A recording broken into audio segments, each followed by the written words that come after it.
மாண்புமிகு திராவிட நாயகன் கழக தலைவர் அவர்களின் உத்தரவுக்கிணங்க இளைஞர் அணி செயலாளர் எங்களது இளம் தலைவர் அவர்களின் வழிகாட்டுதலின்படி ஐடி விங்கின் மண்டல கூட்டங்கள் தமிழகம் எங்கும் நடந்து கொண்டிருக்கின்றன.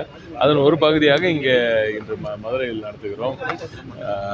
இதில் இது ஒரு இன்டர்னல் மீட்டிங். இது குறிப்பாக கழகத்தின் ஐடி விங் தங்கைகளின் செயல்பாடுகள் எப்படி இருக்கின்றன, அடுத்த கட்டமாக எப்படி இதை உயர்த்துவது, இந்த எண்ணிக்கையை லட்சக்கணக்கான ஐடி தோழர்கள் உள்ள இயக்கத்தில் வர அளவுக்கு இந்த எண்ணிக்கையை இன்க்ரீஸ் பண்ணணும்னு பார்க்குறோம்.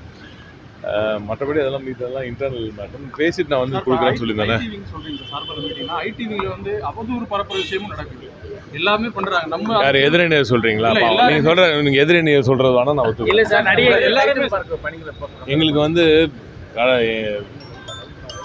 எங்கள் தலைவரோட கொள்கைகள், கழகத்தின் கொள்கைகள், தலைவரோட செயல்பாடுகள், இளைஞரணி செயலாளர் எங்கள் இப்போ நம்ம மாண்புமிகு துணை முதல்வரோட செயல்பாடுகள், இதெல்லாம் சொல்கிறதுக்கே எங்களுக்கு நேரம் பத்தவே மாட்டேது. ஒவ்வொரு நாளும் ஏதாவது ஒரு பணியில் இருவரும் இறங்கி கொண்டே இருக்காங்க.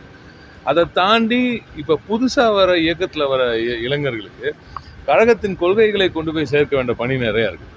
அதனால் இந்த பணியை தான் நாங்கள் தொடர்ந்து செஞ்சுட்டு இருக்கோம். இதுக்கே எங்களுக்கு நேரம் பத்த மாட்டேது. ஒவ்வொரு நாளும் இரவு பகலும் இதே தான் நம்ம பிள்ளைங்க வந்து தள்ளிகிட்டே இருக்காங்க.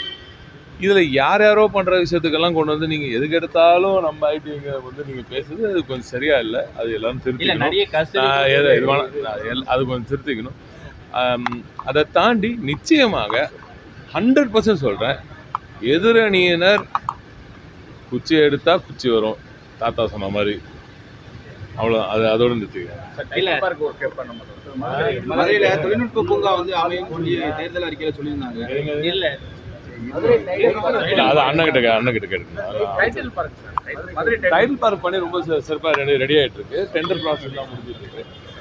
வெகு விரைவில் ரொம்ப பிரமாண்டமாக இருக்கும். ரொம்ப அற்புதமான ஒரு ஃபேண்டாஸ்டிக்கான அசெட். அது உலகத்தரத்தில் ஒரு அசெட்டு மத்திய மண்டலத்தில் மதுரையில் மதுரையில் அமைய போகிறது. நிச்சயமாக தமிழகத்தில் ஒரு தனித்துவமிக்க ஒரு பில்டிங்காக அது அமையும். ஏந்துக்கு சொல்லுங்க அவர் மேலே தூக்கத்துலேருந்து.